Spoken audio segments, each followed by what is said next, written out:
le démon va utiliser les membres et éventuellement la parole de la personne pour s'exprimer. Devant Jésus, j'ai commencé à insulter, à grogner, à blasphémer contre lui. Les possédés, pour 90%, je pense que ce sont des malades psychiatriques. Je ne suis pas la seule à le penser. Pour moi, l'exorcisme, c'est une réalité.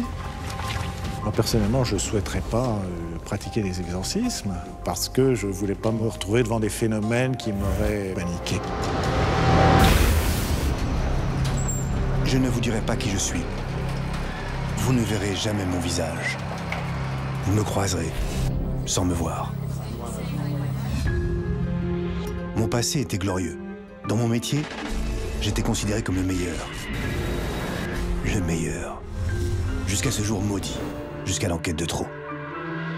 Une violente polémique m'a fait tomber de mon piédestal. J'ai perdu ma réputation, mon travail, et beaucoup de mes proches m'ont tourné le dos. J'ai tout perdu. Mais je suis libre. Libre de continuer mes enquêtes, de traquer la vérité sur tout cet ailleurs qu'on nomme paranormal.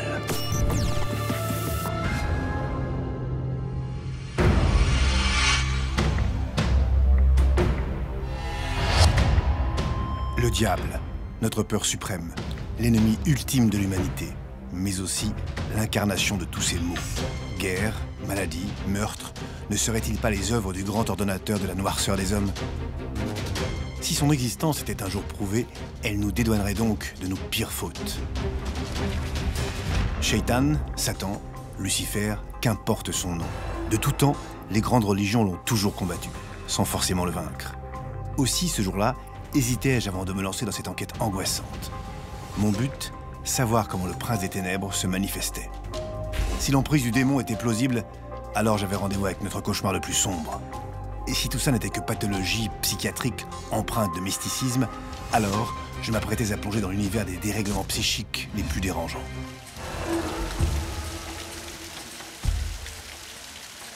C'était pourtant décidé. J'allais rouvrir l'enquête sur le mal absolu, Satan. Mais dès le début, les obstacles s'étaient dressés sur mon chemin. Aucun des contacts de mon carnet d'adresses n'acceptait de m'aider. Pour eux, c'était l'enquête impossible. Par où commencer? Avant de pénétrer dans les arcanes des religions, qu'en un sens le diable justifie, à contrario, je souhaitais rencontrer une personne sans esprit partisan, autrement dit, un athée. Mon premier témoin, Stéphane, architecte, avait été tout récemment reconnu officiellement possédé par le diable. Rien que ça. Mais la condition de notre rencontre était clairement établie. Lui garantir d'anonymat total. Nom, lieu, date, rien ne devait permettre de remonter jusqu'à lui. Seul l'endroit où avait eu lieu sa libération pouvait être nommé.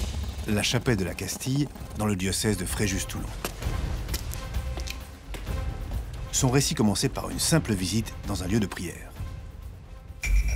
Il y a quelques années, il y a un peu plus de 3 ans en arrière, je me suis retrouvé dans un lieu sacré et je me suis senti mal à l'aise. J'ai eu des sensations d'oppression et j'ai commencé à avoir des réactions de grognement. J'ai été au fond de cette église, j'ai vu donc la croix de Jésus et devant Jésus, j'ai commencé à insulter, à grogner, à blasphémer contre lui.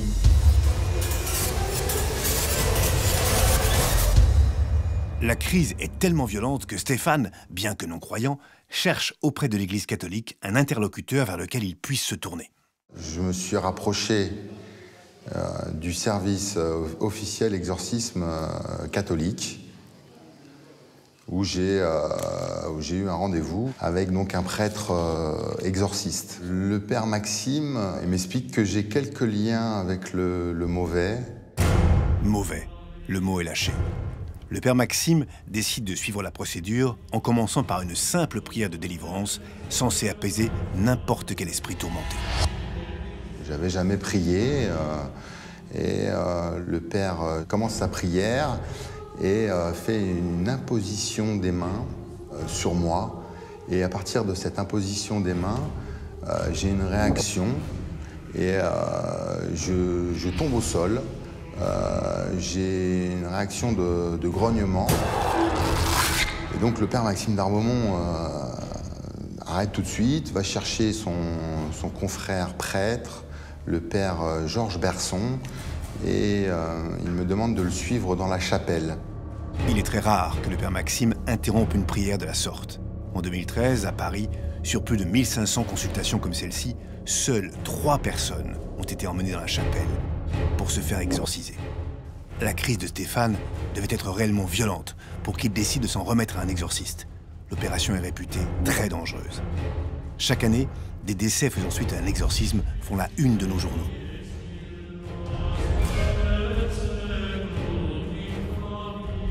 Les 2 pères me demandent de m'asseoir, se revêtent donc de leur soutane et de leur étole, et ils se mettent à réciter la Bible. Et ils m'aspergent d'eau bénite, et au contact de cette simple eau, je commence à hurler, et c'est comme si j'étais brûlé au fer rouge. Je me tords de douleur. Je grogne d'une façon animale à chaque saint énoncé. Je blasphème, j'insulte, je crache. J'ai une force qui a pris tout le contrôle de mon corps, de mes actes et de ma parole. Et une autre voix commence à sortir de ma bouche et insulter Jésus le Christ. J'ai vécu une première séance de prière d'exorcisme horrible. L'expérience est traumatisante, mais Stéphane est loin d'être libéré. Ce qu'il va vivre quelques heures plus tard s'avère encore plus effrayant. Je suis rentré chez moi et dans la nuit, j'ai une sensation de froideur glaciale. Ma chambre était à moins 10 degrés, donc j'étais en train de dormir, et je ressens une présence qui est sur moi et qui me touche, qui touche tous mes membres, une sensation horrible. Et donc je me réveille en sursaut, et quand j'ouvre les yeux, je vois 2 yeux rouges avec une silhouette de plus de 3 mètres, une silhouette noire qui souffle sur moi et qui grogne et qui dit « Tu m'appartiens, gloire à Satan, tu es à moi ». Je me suis rappelé d'une phrase que le père Maxime m'a conseillé de dire, que si j'avais un problème, d'appeler Jésus le Christ. Et c'est ce que j'ai fait, j'ai crié « Au secours, Jésus, au secours !» Et le démon qui était en face de moi a grogné et a hurlé, et c'est parti. La description que Stéphane me faisait du démon correspondait à des représentations du XVe siècle que j'avais pu consulter. On y voit bien Satan, avec une taille imposante et parfois des yeux de couleur rouge.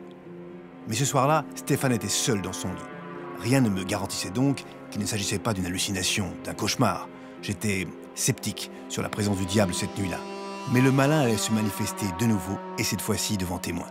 Sur les conseils de l'Église, Stéphane s'est fait baptiser afin de s'en remettre à une forme de protection divine permanente, censée tenir le diable à distance. J'ai été baptisé le 22 décembre 2013.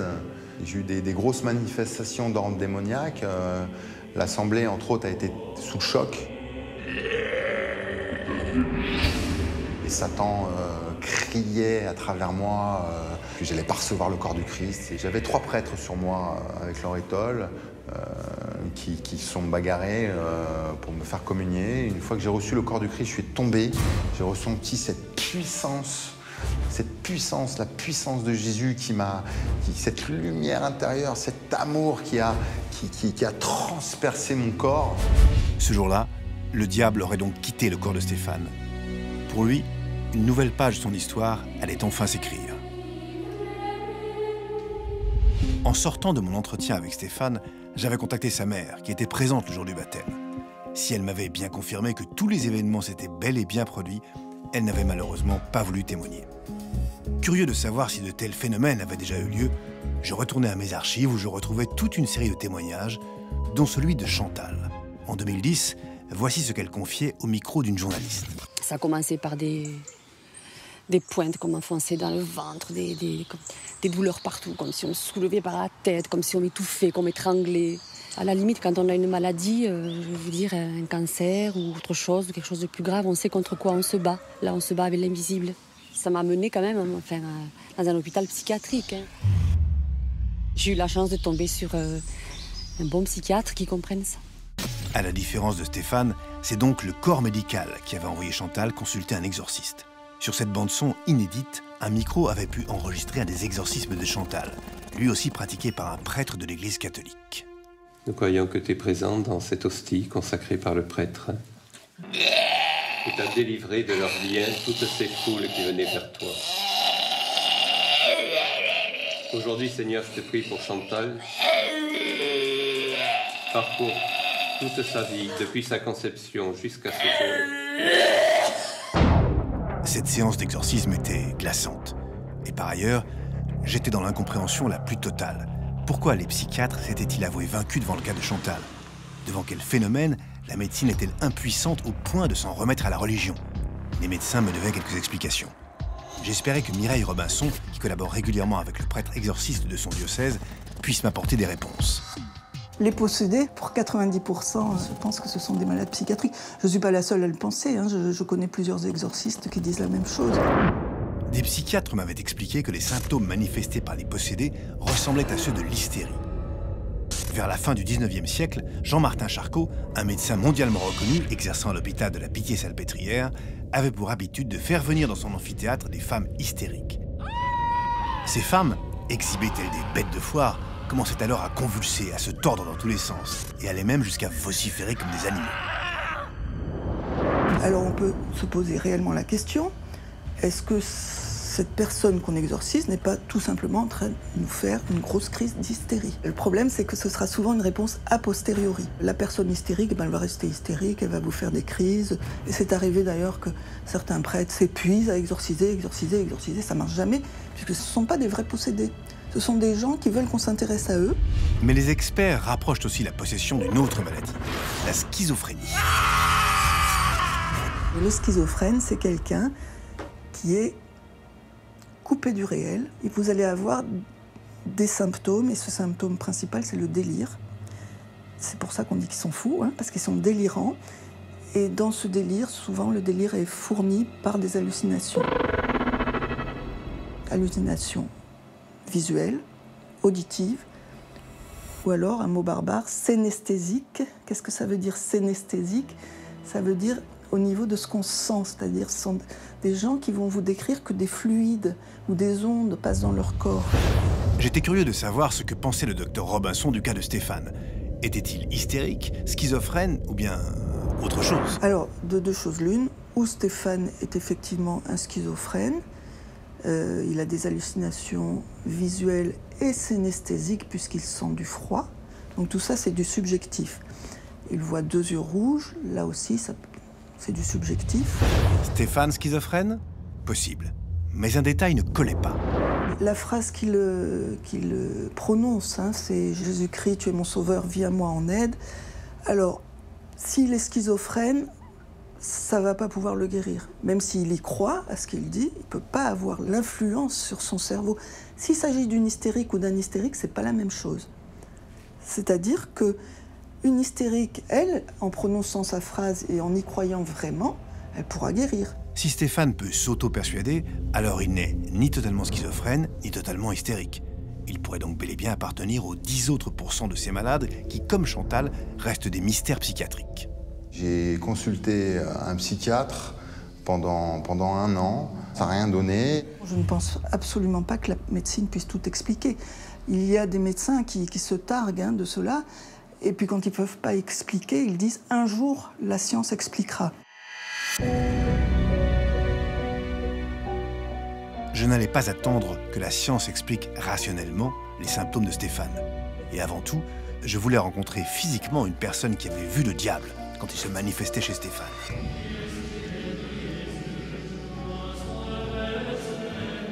Pour ça, j'avais un interlocuteur de premier choix, l'un des 3 prêtres exorcistes qui avaient participé à sa libération.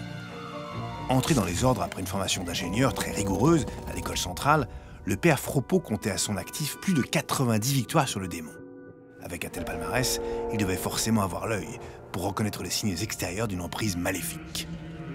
Nous parlons de différents degrés d'emprise. Le démon peut d'abord agir sur nous au niveau d'une simple tentation. Ça, tout le monde est plus ou moins soumis, vous voyez, à ce genre de tentation. C'est pour ça qu'il faut y avoir une certaine vigilance morale. Bon, le deuxième degré, vous voyez, c'est ce qu'on appelle l'obsession, qui se crée pour pousser la personne plus loin dans le mal et dans les excès. Je me souvenais que Stéphane m'avait avoué, non sans difficulté, qu'il était violent et dépendant. J'avais des troubles du comportement, j'avais une dépendance à la pornographie et au sexe, et j'étais quelqu'un d'impulsif. Le troisième degré, c'est ce qu'on appelle une vexation, une action directe sur le corps, où la personne peut être victime de souffrances physiques inexpliquées. Elle peut souffrir par exemple de très fortes migraines, elle peut souffrir d'insomnie absolument impossible à dépasser. Le dernier degré, c'est quand l'emprise ponctuellement peut devenir tellement forte que le démon va utiliser les membres et éventuellement la parole de la personne pour s'exprimer. Tel semblait bien être le cas de Stéphane. Je voulais savoir ce qui avait poussé le père Fropeau à pratiquer une prière d'exorcisme sur lui. Quelle certitude pouvait-il avoir? Ça n'a pas été très difficile avec Stéphane parce que je savais ce qui s'était passé avec mes confrères à Paris où quand même il y avait eu des violences assez manifestes. Et quand moi j'ai commencé à prier pour lui, eh bien j'ai eu les mêmes manifestations. Le démon a carrément dit qu'il était Satan.